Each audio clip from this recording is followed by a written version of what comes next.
تم نام صحابہ کا لے کر اس لانتی کتے یزید، عمر بن العاص، مروان ملعون جیسوں کو تم صحابہ کی کیٹیگری میں لا کر ان کی حمایت میں کام کرتے ہو۔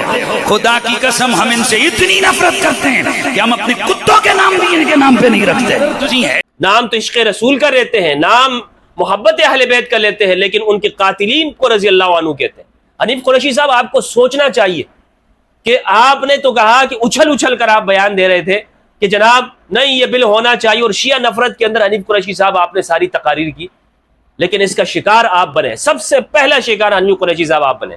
بسم اللہ والصلاة والسلام علی رسول اللہ وآلہ ومن والاه۔ السلام علیکم ورحمۃ اللہ وبرکاتہ۔ امید کرتا ہوں آپ لوگ خیریت سے ہوں گے۔ اللہ سبحانہ و تعالیٰ آپ سب کو اپنے حفظ و امان میں رکھے۔ مفتی حنیف قریشی صاحب حفظہ اللہ کا تعلق اہل سنت والجماعت سے ہے، مسلک اور مکتب کے اعتبار سے بریلوی جماعت سے تعلق رکھتے ہیں، اور مولانا احمد رضا خان رحمہ اللہ کی تعلیمات کو حرف آخر مانتے ہیں۔ توہین صحابہ کا جب بل آیا تو مفتی حنیف قریشی صاحب نے اس کی حمایت کی، اور بغیر لگی لپٹی کہے یہ بات کہی کہ وہ توہین صحابہ بل کے حامی ہیں اور اسے ہونا چاہیے۔ مفتی حنیف قریشی صاحب، میں کچھ جملے کہنا چاہوں گا، اور شاید یہ آپ کو اچھے نہ لگے، لیکن حالات کے تناظر کے اندر میں سمجھتا ہوں کہ یہ جملے کہنا ضروری ہے۔ حنیف قریشی صاحب، جب توہین صحابہ کا بل آیا تو ہم نے سب سے پہلے یہ بات کہی کہ اس کا استعمال درست نہیں ہوگا۔ توہین صحابہ کے بل کے حوالے سے یہ ہم پہلے دن سے ہی کہہ چکے ہیں کہ صحابہ کرام رضوان اللہ علیہم کی عزت اور تقدس کے حوالے سے ہمارا یہ بنیادی موقف ہے کہ ہم یہ یقین رکھتے ہیں کہ صحابہ کرام کا احترام ہونا چاہیے، اور اگر اس حوالے سے بل آتا ہے کہ کوئی شخص صحابہ کرام کی توہین کرتا ہے اور اس پہ سزا منعقد کی جاتی ہے، سزا ڈالی جاتی ہے، تو ہمیں اس سے اختلاف نہیں ہے۔ لیکن ہمارا اختلاف جو ہے وہ یہ کہ اس قانون کا استعمال درست نہیں ہوگا، اور اس قانون کے اندر پیچیدگیاں ہے کہ اس کا استعمال کس طرح سے ہوگا، اور اس حوالے سے ہمارے خدشات موجود ہیں جس کا اظہار ہم نے وقتاً فوقتاً کیا ہے۔ مفتی حنیف قریشی صاحب کے حوالے سے سوشل میڈیا پر کچھ ویڈیوز گردش کر رہی ہیں، اور کچھ ویڈیوز کو میرے پاس بھیجا بھی گیا، اور خاص طور پر بعض علاقوں کے اندر ان کے خلاف احتجاجی مظاہرے بھی ہوئے، اور ان پر یہ الزام لگا ہے کہ حنیف قریشی صاحب نے صحابی رسول عمر بن العاص کی توہین کی ہے، اور یہ ان پر الزام لگایا گیا۔ مفتی حنیف قریشی صاحب کو جہاں تک میں جانتا ہوں وہ صحابہ کرام کے حوالے سے وہی موقف رکھتے ہیں جو اہل سنت والجماعت کے روایت پسند طبقے کا ہے، یعنی ان صحابہ کرام کہ جو امام علی علیہ السلام کے خلاف برسر پیکار ہوئے، جنہوں نے امام علی کے خلاف جنگیں کی، تلواریں نکالی، ان کو بھی یہ رضی اللہ عنہ کہتے ہیں، جہاں تک میں نے ان کو سنا ہے۔ لیکن جو ویڈیو سامنے آئی ہے اس میں اس حوالے سے الزام لگایا جا رہا ہے کہ اس میں انہوں نے عمر بن العاص کی توہین کی ہے۔ اس ویڈیو کی وضاحت مفتی حنیف قریشی صاحب نے دے دی۔ چند دن قبل رحیم آباد راولپنڈی میں ذکر اہل بیت کانفرنس سے خطاب کرتے ہوئے میں نے روافض اور نواسب دونوں کا رد کیا۔ وہاں پر میں نے کہا کہ میں نبی علیہ السلام کے تمام صحابہ کے ہم غلام ہیں، اور ہم ان پر قربان، اور رسول اللہ کے صحابہ جنتی ہیں، اور ہم ان پہ صدقے اور واری جاتے ہیں، لیکن ہم جو اوریجنل صحابہ ہیں ان کے غلام ہیں۔ جن لوگوں کو تم اے نواسب زمانہ زبردستی صحابہ کی لسٹ میں داخل کیا ہے، جیسے مروان، یزید اور عمر بن سعد جیسے لوگ، ان کا ہم نادب کرتے ہیں، احترام، بلکہ یہ لوگ ہمارے جوتے کی نوک پر ہیں۔ اور میں نے اور بھی ان کے حوالے سے بڑے سخت جو ہے نا وہ الفاظ استعمال کیے جو کہ میرے ایمان کا تقاضا تھے۔ میری گفتگو کا سیاق اس بات کی وضاحت خود کر رہا ہے کہ میں ایسے لوگوں کی بات کر رہا ہوں اور ان کے حوالے سے لعنت کر رہا ہوں، یا ان کے حوالے سے سخت جملے بول رہا ہوں جو صحابہ نہیں ہیں اور ان کو صحابہ کی لسٹ میں داخل کیے گئے۔ لیکن وہاں جہاں میں نے عمر بن سعد کا نام لیا تو سبقت لسانی سے میری زبان سے عمر بن سعد کی جگہ عمر بن العاص کا نام نکلا، اور سیدنا عمر بن العاص رضی اللہ تعالیٰ عنہ یہ صحابی رسول ہیں، اور یقیناً جلیل القدر صحابی ہیں، صاحب الروایت صحابی ہیں، یہ فاتح مصر ہیں، مجاہد صحابی ہیں، اور کل وعد اللہ الحسنہ کے تحت داخل ہو کر جنتی صحابی ہیں، اور دیگر بشارات الہیہ اور بشارات نبویہ کے تحت یہ داخل ہیں، اور ان کی بہت بڑی شان ہے۔ اور ان کا کہنا یہ تھا کہ کچھ عرصے سے پاکستان کے اندر ناصبی حضرات، وہ ناصبی جو اہل سنت کا لبادہ اوڑے، جو اہل سنت کی شکل اختیار کیے ہوئے یزیدی اور ان لوگوں کی حمایت کرتے ہیں، ان کو رضی اللہ عنہ کہتے ہیں، وہ یزیدی پیروکار لوگوں کو، اور خاص طور پر عمر بن سعد جیسے لوگوں کو، کہ جو اس لشکر کا سربراہ ہے جس نے امام حسین علیہ السلام کو شہید کیا۔ پاکستان کے ایک مولوی نے یہ پہچان کروائی کہ وہ شخص پکا رافضی ہے، کچھ صحابہ کا نام لیا، کچھ طلقاء کا نام لیا، اور پھر کہا، اور اس کا نام لیا عمر بن سعد کا، کہ جو اس کے بارے میں اپنا دل صاف نہیں رکھتا وہ بندہ پکا رافضی ہے۔ یہ بندہ پکا رافضی ہے، خواہ وہ اپنے آپ کو سنی کہلوائے، خواہ وہ حضرت ابوبکر، عمر، عثمان و علی کے گن بھی گئے، مگر ابو سفیان، امیر معاویہ، ابو موسیٰ اشعری، عمر بن سعد، حضرت باشی، حضرت ہند، ان میں سے کسی ایک کبھی اگر دل میں میل رکھتا ہے وہ پکا رافضی ہے۔ تو حنیف قریشی صاحب کہہ رہے ہیں کہ میں یہ دیکھ رہا تھا کہ پاکستان میں ایسے جعلی قسم کے علماء سو، وہ ممبروں پہ بیٹھ کر مجالس کے اندر، محافل میں نام تو عشق رسول کا لیتے ہیں، نام محبت اہل بیت کا لیتے ہیں، لیکن ان کے قاتلین کو رضی اللہ عنہ کہتے ہیں۔ یہ بدبخت ناصبی جو پاکستان کے اندر پھیل رہے ہیں، اور یہ عامت الناس اہل سنت والجماعت کے چہرے کو پراگندہ کر رہے ہیں، برا کر کے پیش کر رہے ہیں، کہ لوگ یہ سمجھے کہ یہ اہل سنت، یہ تو یزیدیوں کو بھی صحابی مانتے ہیں، الیاذ باللہ، اہل سنت کی بدنامی کر رہے ہیں۔ تو ان کا کہنا تھا حنیف قریشی صاحب کا کہ جب میں نے یہ چیزیں دیکھی تو میں نے ایک مجلس کے اندر یہ بات کہی کہ عمر بن سعد کو ہم کبھی صحابی کی صف میں نہیں لا سکتے، ان کو ہم رضی اللہ عنہ نہیں کہہ سکتے، اور اس حوالے سے عمر بن سعد پر انہوں نے جو کہنا تھا انہوں نے کہہ دیا۔ خطیب آدمی ہے، اور خطیب آدمی آپ کو معلوم ہے کہ وہ ایک ہی سانس کے اندر کئی جملے کہتا ہے، اور حنیف قریشی صاحب ایک ماہر خطیب ہے پاکستان کے اہل سنت والجماعت کے، انہوں نے وہ جملے وہاں پہ کہے۔ تو عمر بن سعد کے حوالے سے ایک، اور ان لوگوں کے حوالے سے مفتی حنیف قریشی صاحب کا کہنا ہے کہ میں ایک خطاب کرتا رہا کہ یہ لوگ کبھی بھی صحابہ کے صف میں شامل نہیں ہوں گے، اگرچہ ناسبی ان کا کتنا ہی احترام کریں، اور جو لوگوں کو کہتے بھی ہیں یہ ناسبی لوگ کہ ان کا احترام کرنا چاہیے۔ تو اسی طرح ایک مجلس کے اندر خطاب کرتے ہوئے انہوں نے عامر بن العاص کا ذکر کر دیا، سہون، ان سے غلطی ہوئی، خطا ہوئی، اور اس کی وضاحت انہوں نے دی ہے، اور بہت اچھا انہوں نے کیا ہے کہ انہوں نے وضاحتی بیان جاری کر دیا اور اپنے بارے میں بتایا۔ یہ ویڈیو میں حنیف قریشی صاحب کی حمایت کے لیے نہیں بنا رہا، نہ میں اس پہ گفتگو کر رہا ہوں۔ مفتی حنیف قریشی صاحب سے کئی اختلافات ہمارے ہو سکتے ہیں، اور میں تو آپ کو معلوم ہے، میں تو امام علی علیہ السلام اور اہل البیت علیہ السلام کا نوکر ہوں۔ جس نے بھی اہل البیت علیہ السلام کا دفاع کیا ہو، خواہ کسی بھی شکل میں، ہم اس کی جوتیاں سیدھی کرتے ہیں۔ اہل البیت علیہ السلام، سیدہ زہرا علیہ السلام، امام حسین علیہ السلام، ان کا دفاع کرنے والے ہمارے سروں کے تاج۔ باقی اختلافات ممکن ہیں اور ہو سکتے ہیں اور ہونے بھی چاہیے۔ حنیف قریشی صاحب نے اس پر اپنا موقف جاری کیا، بلکہ ایک جمعہ پورا کا پورا عامر بن العاص کی شان کے اوپر انہوں نے پڑھایا۔ مجھے بڑی حیرت ہوئی، لیکن چلے، یہ ان کا موقف ہے، وہ اس کے اندر آزاد ہے۔ انہوں نے اس کے اوپر عامر بن العاص کے حوالے سے ان کے فضائل پر گفتگو کی، پورا جمعہ انہوں نے پڑھا دیا، اور انہوں نے صفائی بھی دی۔ انہوں نے بتایا کہ یہ عمر بن سعد اور عامر بن العاص کے نام میں مشابہت کی وجہ سے مسامحت ہوئی ہے، لغزش ہوئی ہے، زبان پھسل گئی ہے، سبقت لسانی ہوئی ہے، اور ایسا علماء سے ہوتا ہے۔ اور خطیب حضرات سے میں نے آپ کو بتایا کہ وہ ایک ہی سانس میں کئی جملے کہتے ہیں۔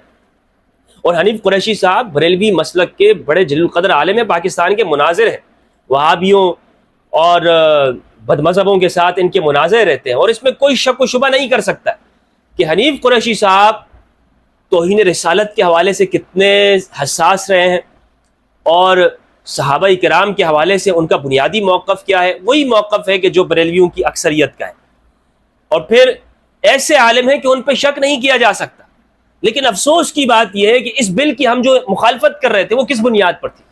حنیف قریشی صاحب، آپ کو سوچنا چاہیے کہ آپ نے تو کہا کہ اچھل کر آپ بیان دے رہے تھے کہ جناب نہیں یہ بل ہونا چاہیے، اور شیعہ نفرت کے اندر حنیف قریشی صاحب آپ نے ساری تقاریر کی، لیکن اس کا شکار آپ بنے، سب سے پہلا شکار حنیف قریشی صاحب آپ بنے۔ اسی دن سے ہم لوگوں کو آگاہ کر رہے تھے کہ جناب یہ توہین صحابہ کا بل، یہ اہل سنت والجماعت کے خلاف بھی استعمال ہوگا، بریلویوں کے خلاف بھی، دیوبندیوں کے خلاف بھی، شیعہ کے خلاف بھی، سب کے خلاف استعمال ہوگا، جو کہ اس کا شکار، پہلا شکار مفتی حنیف قریشی صاحب جیسی شخصیت بنے۔ اب میں اداروں سے پوچھنا چاہتا ہوں، میں ملک پاکستان کی مقتدرہ اور ان لوگوں سے جو اہل سنت والجماعت کا اپنے آپ کو کہتے ہیں، کہ جناب اس سے تو صحابہ کرام کی توہین کو روکا جائے گا. آپ اہل سنت والجماعت کو جیلوں میں ڈالنا چاہتے ہیں. آپ عقیدے کے اختلاف کی وجہ سے دوسروں کے خلاف مہم چلاتے ہیں. یہ کیا ماجرا ہے؟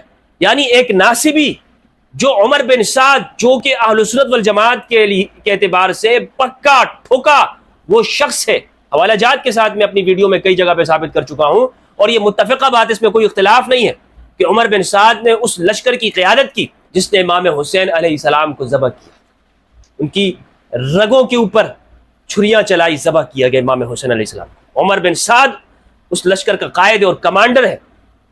ناصبی ان کو رضی اللہ عنہ کہتے ہیں. اور اہل سنت اور رافضیوں میں فرق بیان کرتے ہیں کہ رافضی وہ شخص ہوتا ہے کہ جو عمر بن سعد کے حوالے سے بھی اپنے دل میں کینہ اور میلہ رکھتا ہے. تو ان کے اوپر توہین رسالت اور توہین صحابہ کا پرچہ کیوں نہیں ہوتا؟ ان ناصبیوں کے اوپر توہین اہل البیت کی بات کیوں نہیں ہوتی؟ بتائیے کیا وہ ناصبی اس کے اوپر پرچہ ہوا؟ اس ناصبی کے اوپر کوئی بات ہوئی؟ اگر آپ یہ کہتے ہیں کہ صحابہ کرام کی توہین کے اوپر پرچے ہونے چاہیے اور حنیف قریشی صاحب جیسے بندے پر ہو گیا, حیرت ہے. تو کیا عمر بن سعد کی تعریف کرنے والا اس پر نہیں ہونا چاہیے؟ ایک شخص یہ کہتا ہے کہ میں حضرت موسیٰ علیہ السلام کی توہین نہیں کرتا لیکن فرعون رضی اللہ عنہ ہے, تو کیا یہ بندہ توہین رسالت یا توہین موسیٰ علیہ السلام کا مجرم نہیں بنے گا, ملزم نہیں بنے گا؟ تو عمر بن سعد کو رضی اللہ عنہ کہنا, اس کی حمایت کرنا, یہ امام حسین علیہ السلام اور اہل البیت علیہ السلام کی توہین ہے. یعنی امام حسین علیہ السلام کا جنہوں نے خون بہایا انہوں نے صحیح کیا, اللہ ان سے راضی ہو, استغفر اللہ العظیم. ان ناصبیوں کے اوپر کوئی بات نہیں کرے, لیکن پرچہ ہوا تو حنیف قریشی صاحب کے اوپر, حنیف قریشی صاحب کے اوپر پرچہ کاٹا گیا. تو اس بل کے حوالے سے دیکھنا چاہیے کہ یہ بل کتنا خطرناک ثابت ہو رہا ہے. ہمارے ہاں اہل سنت بھی اس کے ضد میں آ رہے ہیں, رگڑے میں آ رہے ہیں, اور دوسری طرف محبان اہل البیت علیہم السلام. اس لیے ہم نے پہلے دن سے مخالفت کی کہ جناب وہ بات کرنی چاہیے کہ جو اللہ اور اس کے رسول کی خاطر. واللہ ورسولہ احق ان یرضوہ, اللہ اور اس کا رسول حقدار ہے کہ ہم انہیں راضی کریں, ہم اللہ کے رسول کو راضی کریں, اپنے فرقوں کو راضی نہ کریں. اگر یہ علماء کرام پہلے دن سے ہی کہتے ہیں کہ جناب یہ غلط ہوا, یہ بل اس کا آنا غلط ہے, آج ہمیں یہ دن نہ دیکھنا پڑتا. اور پھر حنیف قریشی صاحب نے توبہ کر لی. بالکل انہوں نے کہا میں اپنے موقف سے رجوع کرتا ہوں, اول تو یہ غلطی ہوئی ہے, مسامحتاً ہے, یہ ایک سبقت لسانی کی وجہ سے ہوئی ہے, میں نے جان بوجھ کے نہیں کیا. اور قرآن مجید کے اندر ہے کہ اگر کوئی شخص وہ کوئی گناہ کر لیتا ہے پھر وہ توبہ کر لے, اصلاح کر لے, تو اللہ سبحانہ و تعالیٰ اس کی توبہ کو بخشنے والے اور معاف کرنے والے. قرآن مجید کے اندر ہے سورہ بقرہ سورت نمبر 2 آیت نمبر 160 ہے. اللہ سبحانہ و تعالیٰ نے ارشاد فرمایا اعوذ باللہ من الشیطان الرجیم بسم اللہ الرحمن الرحیم الا الذین تابوا واصلحوا وبینوا فاولئک اتوب علیہم وانا التواب الرحیم. مگر وہ لوگ کہ جنہوں نے توبہ کی اور اصلاح کر لی, یعنی اپنی حالت درست کر لی اور بیان کر دیا کہ ان سے غلطی ہوئی ہے, تو یہ وہ لوگ ہیں کہ جن کی میں توبہ کرتا ہوں, اللہ فرماتے ہیں, اور میں بہت بخشنے والا اور بہت مہربان ہوں. اسی طرح قرآن مجید کے اندر سورہ نساء آیت نمبر 17 سورت نمبر 4 کے اندر ہے انما التوبۃ علی الذین یعملون السوء بجہالۃ ثم یتوبون من قریب فاولئک یتوب اللہ علیہم وکان اللہ علیما حکیما. اللہ سبحانہ و تعالیٰ نے فرمایا کہ بے شک اللہ ان لوگوں کو معاف کرتا ہے, توبہ ان لوگوں کے اوپر ہے کہ جو سیئات برے کاموں کو کر لیتے ہیں اور کسی نادانی کی وجہ سے پھر فوراً ہی وہ توبہ کرتے ہیں. فاولئک یتوب اللہ علیہم, اللہ ان لوگوں کو توبہ کرتا ہے, ان لوگوں کو معاف کرتا ہے, اور اللہ علیم ہے, حکیم ہے, اللہ خوب جاننے والا اور آگاہ ہے اور حکمت والا ہے. تو انہوں نے توبہ کر لی, اب ماننا چاہیے نا ان کی توبہ کو. لیکن اس بل کی خرابی آپ دیکھیں کہ اس بل کے اندر کسی بھی جگہ پر یہ نہیں کہا گیا کہ اگر ایک شخص اس پر یہ الزام لگا کہ اس نے توہین صحابہ یا اہل بیت کی ہے اور پھر اسے توبہ کی گنجائش دے دی گئی. قرآن مجید انسانوں کو توبہ کی گنجائش دیتا ہے لیکن یہ ناصبی لوگوں کو توبہ کی گنجائش نہیں دیتے. اس بل کے اندر ایک خانہ ہونا چاہیے تھا, جگہ ہونی چاہیے تھی, اس کی تفصیل ہونی چاہیے کہ جناب اگر ایک شخص اس پر یہ الزام لگ گیا, اول تو آپ نے کہا کہ بھائی ناقابل ضمانت گرفتاری ہے, پکڑ لینا ہے بندے کو, اور کوئی ضمانت بھی اس کی نہیں ہونی. توبہ کا آپ نے کوئی آپشن ہی نہیں دیا. کتنی بڑی زیادتی ہے. میں سمجھتا ہوں کہ یہ تو آپ سنی شیعہ بلکہ سنیوں کے بھی آپس میں کلیش کرانا چاہتے ہیں, سنیوں کو بھی آپس میں تقسیم کرنے کی بہت بڑی سازش کی گئی کہ یہ لوگ لڑتے رہے, مرتے رہے, ایک دوسرے کے گریبان کو پکڑے, ممبروں کے اوپر لعن طعن ہو، سب و شتم ہو اور ایف آئی آرز کٹے. کتنے لوگوں پر ایف آئی آرز کٹے؟ قانون کی دھجیاں بکھیری جا رہی، دھجیاں بکھیر دی جاتی ہیں. تھانے کے اوپر دھاوا بولتے ہیں، لوگ جمع ہوتے ہیں اور کہتے ہیں بھائی اس بندے کے اوپر ایف آئی آر کرو، اس بندے نے توہین صحابہ اور توہین اہل بیت کی، اس بندے کو گرفتار ہونا چاہیے. اب حنیف قریشی صاحب جیسا بندہ اگر توہین صحابہ کا مرتکب ہوا ہے تو کون محفوظ ہے یہاں پر؟ پھر کس کی ضمانت دی جا سکتی ہے کہ بھائی یہ بندہ، اس کے عشق رسالت یا عشق صحابہ کا سرٹیفکیٹ دیا جا سکتا ہے؟ کون ہے آپ؟